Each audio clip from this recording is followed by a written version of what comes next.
Hello, everybody, and welcome to Viive Values. I'm just going to invite our guests to join us and we will get started. Here we go.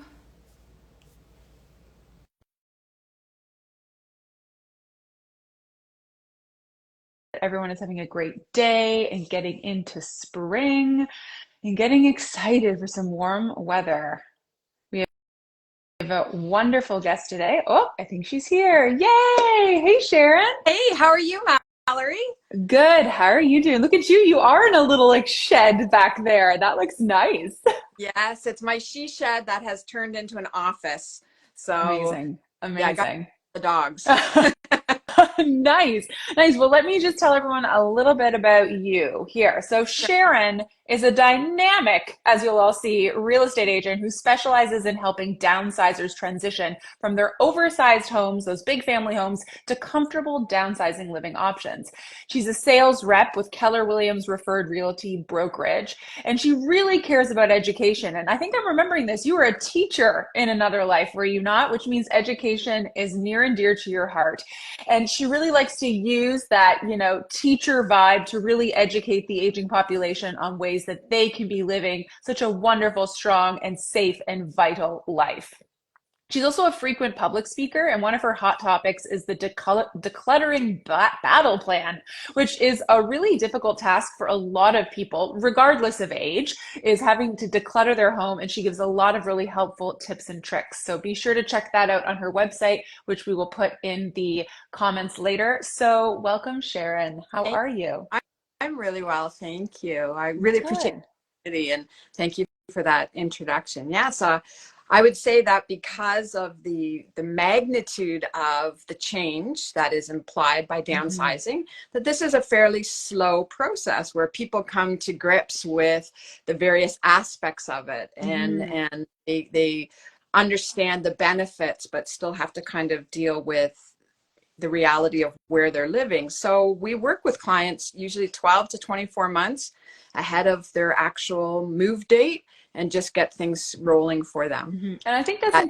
incredible because a lot of times people think, oh, I want to sell my house, so I hire a real estate agent, and then it's that short period of time, however long it takes to sell the house, right? But you're really looking at it as a massive life transition moment, and that you're going to be a part of that whole thought process, not just the let's list the house and move on sort of thing.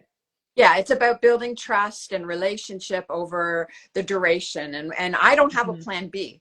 And so I don't, it doesn't matter to me when you make that move, and Right. nothing I say is going to strong arm you into selling your home. It has to be right for you. Hmm. And we're just there to kind of accompany you on the thought process, provide you with the resources, act as like more of a consultant. Hmm. And then when we are ready, everybody's ready, then we pull the trigger and do the things that other kick butt agents do. Yes.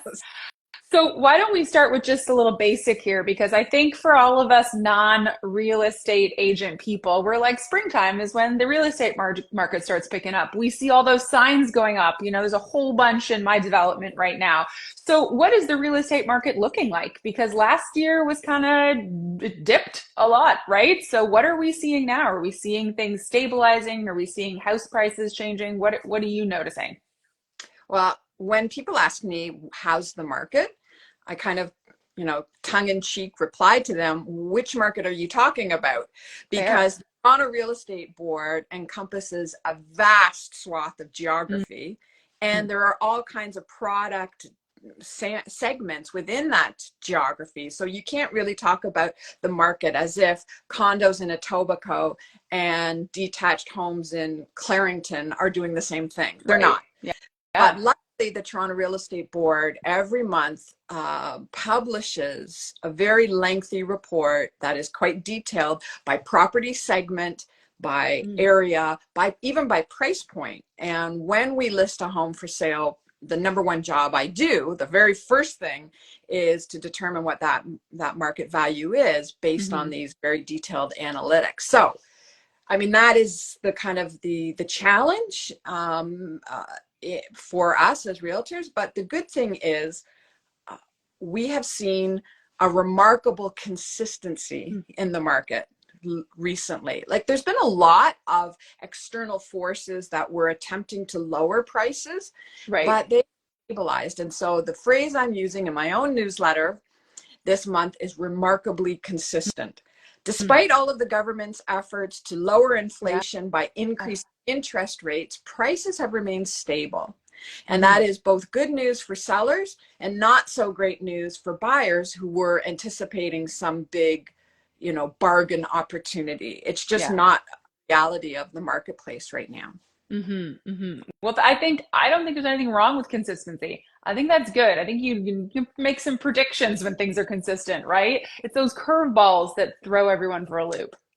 That's right. The outliers where we have these spikes in the market and then people have this kind of, I heard one analyst talking about it as a frothy marketplace where where people, and then it has its own set of complications. Like it doesn't Yes. mean a good thing that the market is going crazy. So Hmm. having a stable marketplace, I agree, allows for people to plan and predict Hmm. and make decisions based on other criteria than just what is the market doing. Right. And that is true for downsizers. I don't think what the market is doing is the most important factor. Hmm. For sure, because especially for downsizers, there's so many other elements of their life outside of what they can sell their house for that's going on that need to be taken into consideration. That's true. So, for homeowners who are thinking about selling over the couple of months, what might be some reasons for them to consider that? Well, I have a real life example Good. happening right now, real Okay. time. We have a listing that's just launched and it's been on the market for, what time is it now? 10 hours. 1207. Been on the market for 10 hours Okay. and has been a flood of showings for Wow. this property. And the reason is there's no inventory. Hmm. So for sellers who are contemplating selling their home, the big advantage they have right now is that there's very little available. Right. And buyers recognize that they can't afford to be choosy. Hmm. That for the 5 or 6 homes that are available in every neighborhood, Right. this is it, right? Yeah. So not that we're not always careful to present the homes in the best possible light, Hmm. but the lack of inventory is the number one factor why prices haven't softened more than they did. Okay. There is more buyer demand than there is supply, and we are seeing creeping back into the marketplace these bidding wars Mm. and sellers who are only accepting offers on one particular day, and then Mm. that creates multiple offers, and you start to see these posts sold Yeah. $100,000 over all of this. Hmm. So we are just on the verge of that happening Okay. again. Okay. Any Okay. seller right now has the advantage of very little competition. Right. That reminds me of the summer of 2021 when I was trying to buy my house, and it was insane. Like as you said, like the listing would go up in the wee hours of the morning while people are sleeping, and I swear real estate agents didn't sleep because there were all these young people from the city trying to leave and come out to the burbs, and they were trying to be on top of those listings because the showings would fill up, and it was crazy what houses were selling for. So it sounds like from a seller's perspective, that's kind of good. But is there any reason why a seller might not want to get into that market right now? Well, overall, my advice is always to do what's best for your Hmm. life, your lifestyle, your Yeah. overall plan. And I think the market is only ever going to improve. Prices are only ever going to go higher. Hmm. So, well, hopefully, Yes. nobody has a crystal ball. It's like I can't be too absolute, but I think what everybody is waiting for is to find out what interest rates are going to Yeah. do in coming months. Yes. And the very first time, like you think of our market, it is a bottom up marketplace. Hmm. Everybody who is in a detached home in the suburbs, that's 1.5 to $2 million, they rely on people being able to afford to move up. Right. Maybe the first buy is a condo, and then it's a semi or a town, and then they move up. If they can't afford to move up because of interest rates, then those, in theory, those suburban detached homes are going to sit stagnant. Right. The hope is that we get the first little inkling of a price, an interest rate drop, then people can kind of project into the future and say, I can handle the monthlies Hmm. of moving up. And Hmm. that's really take off, I Right. think. But again, nobody knows. There's so many world events and external factors. When you think of Toronto, we actually have an incredible economic opportunity for real estate because of the desirability of this as a place for new Canadians, for the immigration numbers that are going to be increasing. And people more and more are seeing the suburbs as a viable option. Right. You know, so those Yeah. homeowners are really stand to benefit. But again, it's got to be right for your life. 100%. And for those who decide that they're going to go ahead and they're going to sell their large family homes and make that big downsizing journey, how can they prepare for all of the work that that entails? Because this is a family home that they've had for potentially many decades. It's full of a lot of stuff and there's a lot of memories. And how do they start going through that process? I think it starts with a mindset shift. It has to be your actions are following your beliefs. When you get very clear about what this is going to do for you, the benefits that will entail, it incentivizes you to do the less desirable aspects of that process, Right. like the declutter, like the actual physical work. But when you get clear on what your goals are and what you're going to accomplish by downsizing, whether that is lifestyle, health and wellness, finances, when those goals are forefront, then you're working towards a goal. And all change is difficult, even when you are convinced it's for the best. So to give yourself space and time for those emotions. But just on a very practical level, the number one thing they can be doing is reducing the quantity of their possessions. And so we call that, as a broad topic, decluttering. And it's not a once and done thing. No. Believe me, I've just done it myself, and it's it's akin to like peeling an onion. Every layer, is a little tear, and then you move forward. And so that we say in Smart Realty Solutions, you have time or you have money. If something occurs in your life and you want to do this quickly, there are lots of services that you can hire to help you with this process. But if you've got that 12 to 24 month runway, then there's a lot that you can be doing yourself. First of all, I think it's important to declare your intentions to your family. And most people have multi-generational clutter. Their kids at home and left behind the hockey gear and the bowling trophies and, the yearbooks and all of that. And then they might have things that they've inherited that they don't necessarily love, but want to honor the memory of that person. So it's kind of, you've got to get everybody on the same page, make a plan. And if you need to hire people to help you, they exist for sure. Yes, definitely, definitely, because it's a huge like physical and organizational task to prepare your home to move. I mean, just when I sold our condo, which we'd been living in for 4 years, we didn't have a lot of stuff. There's not a lot of room for stuff, but that's crazy. So then you think about someone who's lived in a home for 30 years and all of those memories and actually going through your belongings, although you might think you could do it all in a week or two, the emotion that comes with it is what's going to in some ways slow you down because of that memory lane walk that you take and how you feel about, well, where could I keep this in my new home? And there's just so much that goes into that. And then, as you said, navigating those family dynamics as well is tricky, because if this is a family home that kids were raised in, there's going to be a lot of emotions around, selling off the family home as well that need to be navigated. And so if you can take that time, as you said, that can be beneficial to everyone involved. That's right. And you kind of live with the emotion and you move through it, right? But again, I have to really emphasize the idea that many seniors get stuck with the question how. And you and I both know that actually isn't the right question to ask. It's who. Who do I need to bring into this process to be of like so many strong, independent people, they want to do it all on their own. But this is the time to recognize that you can ask for help. And for example, a little self-promotion, when you're working with people who are in this space all the time, they have the resource. I have the resources to point you to that, and get the right people in on the job, that you're not having to tote that barge and lift that pail Yes. yourself, right? That there are other people who can do this for you. Yeah. So who do I need to bring into this scenario for maximum success and minimal stress? Hmm. So that's an important question. We also Exactly. have a lot of resources available for free download from our website, Hmm. which starts the conversation both internally and, then translates to those external conversations you have to have.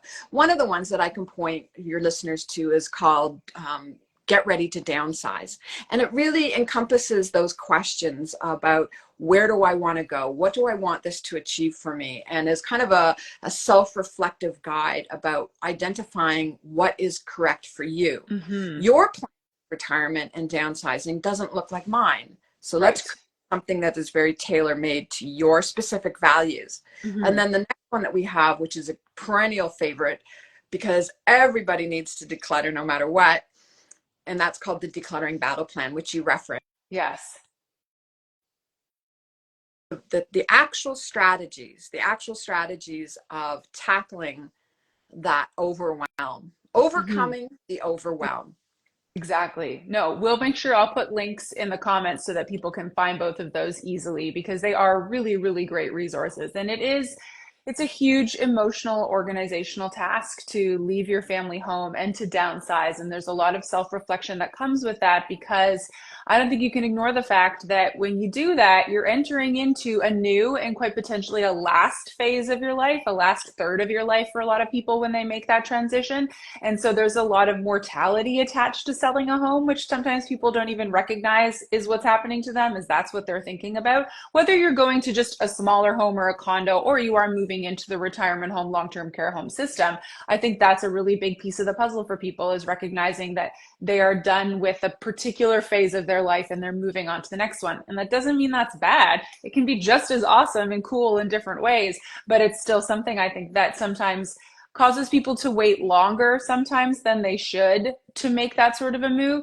I Yeah. always say do it a little bit ahead of when you think you should, because then chances are, with the way that the world works and how things take time, it's the exact right time at the end of the day, right? Mhm. So I think it's great that there are realtors out there who provide not just your typical exceptional real estate agent service, but are also really cognizant of the fact that we're going to have a wave of boomers who are eventually over the next 10 to 15 years going to be selling their family homes and going to be taking that very large transition and journey. And having resources like you provide, you and your team, is just so valuable, Sharon. Oh, thank you for that. Yes, it is. And it's really a passion of helping Mm-hmm. seniors get unstuck.